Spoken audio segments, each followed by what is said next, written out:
The Great Depression and World War II were catastrophes that fell upon the world.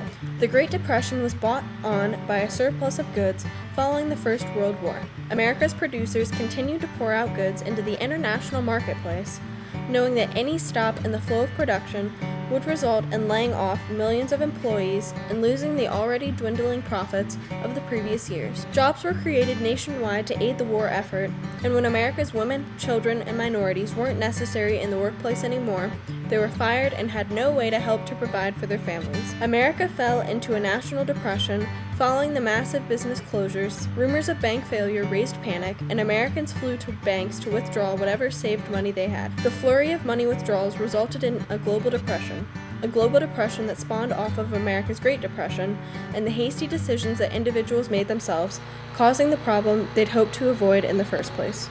Americans struggled to keep from losing their homes, from having to send their children to a better environment, from having to cause damage to other people going through the same hard time, from having to beg. They struggled to make milk last weeks, to make do without electricity and power, to try to keep from getting sick. Americans had to keep faith and hope that their president would take care of them and pull them back onto their feet. America's economy, no doubt, took a huge hit from the noticeable lack of money flow through the nation, and slowly the country's economy restabilized. Psychologically, though, the national suicide rate skyrocketed. Not only were many people unable to recover from the horrors they lived through during that brief intercession between wars, but I dare you to find one survivor that forgets a single detail of the Great Depression and the struggles that came with it. The New Deal was a set of programs that President Franklin Delano Roosevelt put in place to aid the drowning economy.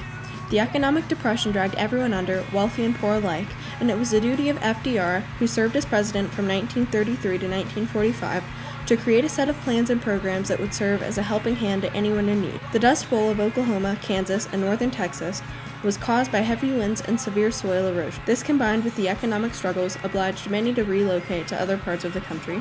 World War II began for many reasons, one of them being the rise of the rule of dictators, men who were ruling the world with absolute power. Men who proved that absolute evil exists in the world. Men who tried to kill off an entire race of people. Mussolini, Hitler, and Stalin were powerful men, dictators, fascists, and one of the reasons that World War II happened at all. The Treaty of Versailles, left over from after the First World War, seemed to in no way affect the decisions and actions that dictators like Hitler made in conquering territories that weren't available or open to be conquered in the first place. The Treaty of Versailles was broken by Hitler over and over again, but nations in Europe continued to appease him in order to avoid the inevitable war. As mentioned earlier, the global depression spawned off of America's Great Depression, dragging down the global economies with it. This depression worsened until the start of the war, when production of materials for the war bettered economies around the world. Sure, there were depressions going on and dictators ruling some of the most powerful governments in the world, but that didn't stop surprise attacks from nation to nation.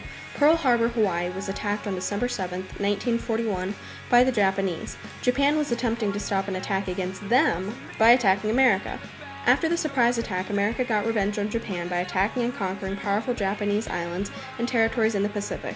As the battle between America and Japan continued, the growing war in Europe involving the Axis powers did nothing but kill soldiers and expand exponentially. As the wars and battles raged on, America as a nation underwent many different changes. Politically and economically, the government and President FDR stabilized the country by making more and more decisions. This was fine with the overall American population, though, because Americans were still feeling the backlash from the long struggles during the Great Depression. Socially and somewhat psychologically, America was also stabilizing and beginning to communicate more with other countries. Americans themselves became more culturally diverse, and new laws and regulations were made concerning minorities and immigrants, Japanese especially, protecting their rights as American citizens. Absolute evil was clearly shown when Germany's dictator Adolf Hitler ordered his German Nazi soldiers to do whatever it took to knock out an entire race. Sure, people followed Hitler, but it's not as if they had much of a choice. Had they betrayed him, they would have been killed as well. Times of uncertainty, like before World War II, led people to follow extreme ideology. Hitler wanted Jewish people thrown into concentration camps, stripped of their rights, starved, worked, and beaten to death. Hitler simply wanted them dead. This period of time following the First World War and immediately prior to the Second came to be known as the Jewish Holocaust. World War II finally ended when other nations, the US and Russia for example, stepped in an attempt to control Hitler's insane and irrational behavior. There certainly was massive psychological, emotional, and physical devastation all over the world after World War II. So, to remove all of the ongoing problems, the United Nations, an international organization of countries set up in 1945 to kind of take over the job that the former League of Nations did not accomplish, decided with the superpowers of the world at that time to send the remaining Jews to Israel. This obviously caused massive tension in Israel at the time, tension that is still as taut as ever. As is always the case, the end of World War II marked the end of a war, established that America was and still remains one of the largest superpowers in the world, and it marked the beginning of another war, the Cold War.